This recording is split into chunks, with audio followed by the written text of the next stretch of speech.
iyi ndirimbo sigwanje ni y'abandi benshi byabo bitavuzwe. Izina ni Regis Barigume aka Big Zoe. Murabizi ko hip hop ari umurima wanje, ari igihugu canje, ari planete yanje.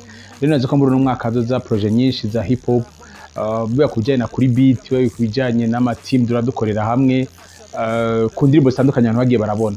Hari ijambo nkunda sinzi umunyabwenge yarivuze, avuga ngo mu ubuzima bugizwe na 1% y'ibintu bidushikira, 99% isigaye igizwe na reaction tugira ku byadushikiye. Je gusa numva gusa umuntu wese ko arandaba ndamwankuraje kwiga kugira reaction nziza ku bigushikira. Ibigushikira ni bito bigirwa binini na reaction ugira. Muri uno mwaka ntutinye ikibi, ahubwo iciza cyawe gisohore kugira uhindure ikibi.